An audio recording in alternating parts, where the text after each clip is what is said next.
What if school were less about survival and more about learning? As educators, we know that learning doesn't happen when students are in survival mode. It's the condition of regulation that enables access to learning. Hi, I'm Kirsty Kirtley, an educational neuroscience student at CQ University. I hold a master's degree in education and bring over 20 years of teaching experience, including 5 years in middle leadership positions internationally. I am deeply invested in exploring how regulation, specifically emotional and cognitive regulation, is the key to unlocking learning. This video is intended for school and curriculum leaders, particularly those involved in whole school decision-making regarding teaching, learning, and well-being. Over the course of the unit, Orientation to Educational Neuroscience, my thinking has evolved around one central idea. Well-being is not the goal of schooling. It is the condition that makes learning possible.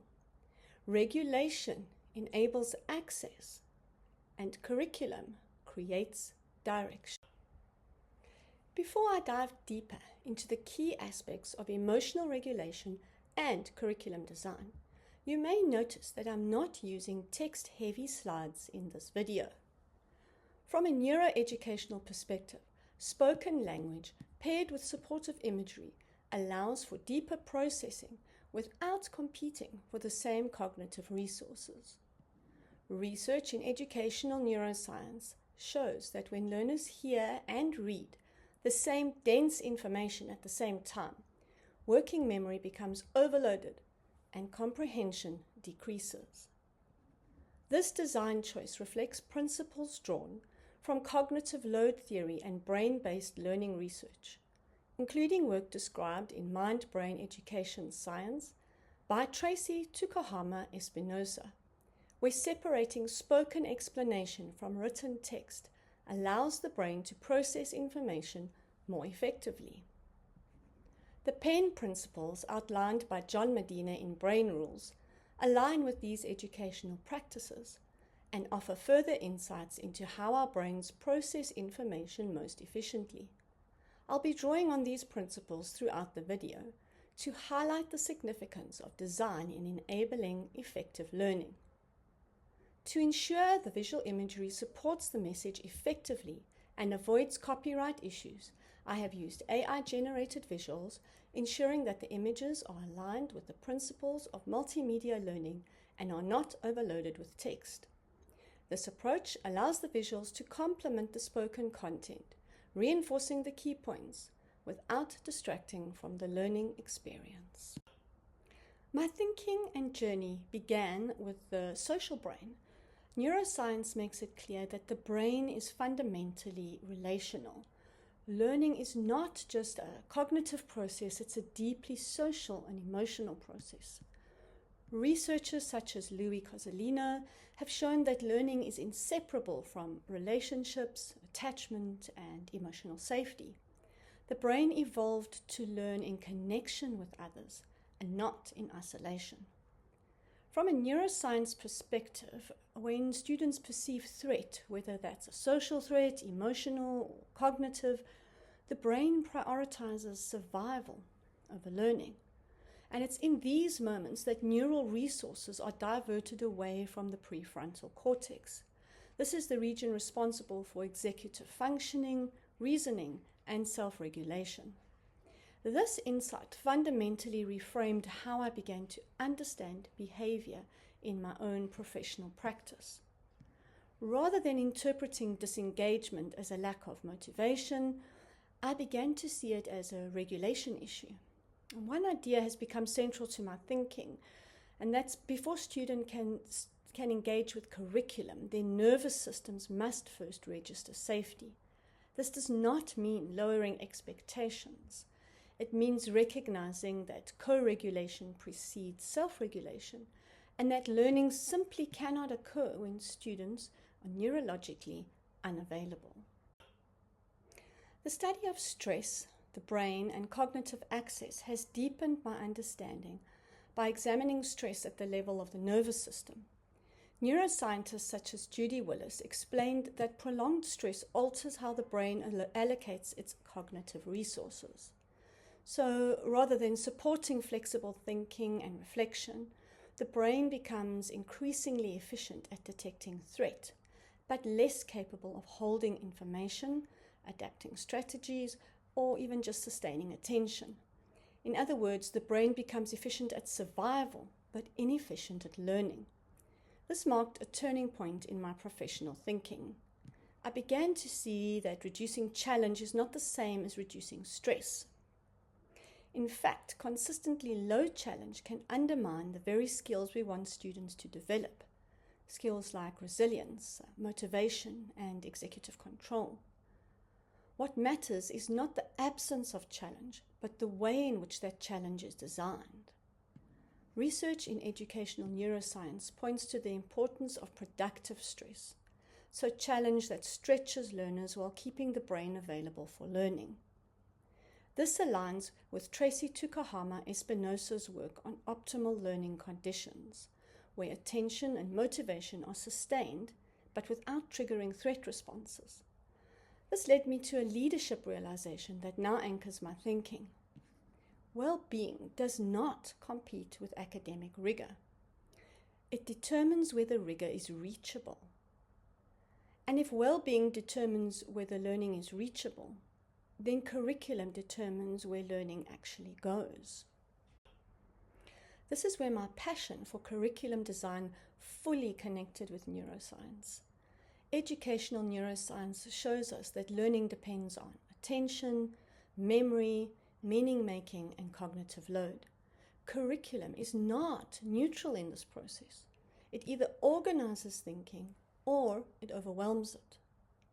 Researchers such as Eric Jensen remind us that memory formation is strengthened when learning is meaningful, emotionally engaging, and deliberately structured. When curriculum is poorly sequenced or cognitively overloaded, even highly motivated students will struggle to learn, and not because they lack effort, but because working memory has been exceeded. This is where principles from educational neuroscience, such as those outlined by John Medina, become highly relevant to curriculum decisions. Design choices around spacing, predictability, attention, storytelling, and retrieval are not instructional preferences. They are neurological supports. When curriculum is designed with these principles in mind, learning becomes more durable, more transferable, and more equitable. This insight made me think carefully about the word rigor. It's a word we hear a lot in educational circles. Rigor is not about pace or pressure. Rigor is about cognitive demand, but demand that is placed within conditions that allow students to meet it. When regulation is intentionally designed for through predictability, scaffolding, and relational safety, curriculum can actually become more ambitious, not less. In other words, regulation opens the doors to learning, and curriculum determines what students are able to do once they walk through that door. If regulation makes learning possible and curriculum gives learning direction, then the final question becomes, what does this look like in real classrooms, real schools, and in real leadership decisions? And more importantly, how are these ideas enacted consistently, intentionally, and systematically across a school? Because every timetable, assessment choice, and instructional routine either supports regulation in learning or quietly undermines it. Neuroscience shows us that learning does not occur in isolation from the body or the environment. Factors such as exercise, sleep, emotional regulation, predictability, and multisensory input all directly influence brain functioning. This phase of my learning brought everything together, not just as theory, but as action.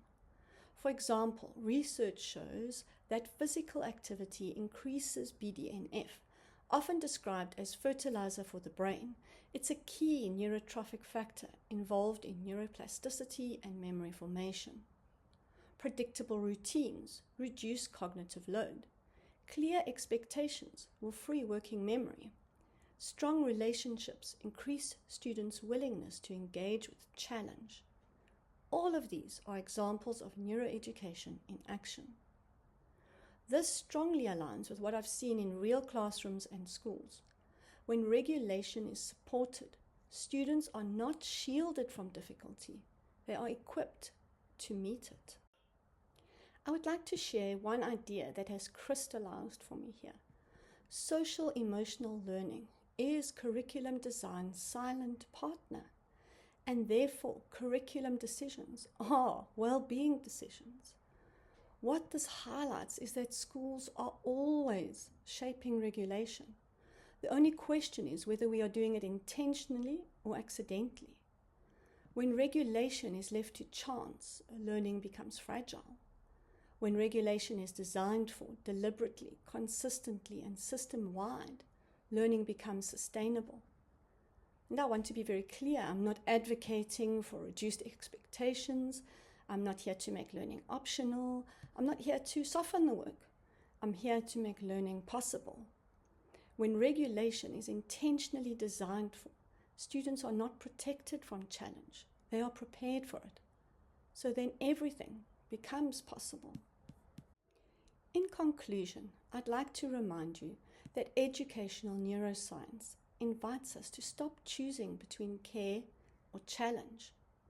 Across this unit, my thinking shifted from understanding the social nature of the brain to recognizing how stress shapes access to cognition, to seeing curriculum not just as content, but as a neurobiological design tool. And finally, to understanding how leadership decisions determine whether learning conditions are sustainable or fragile.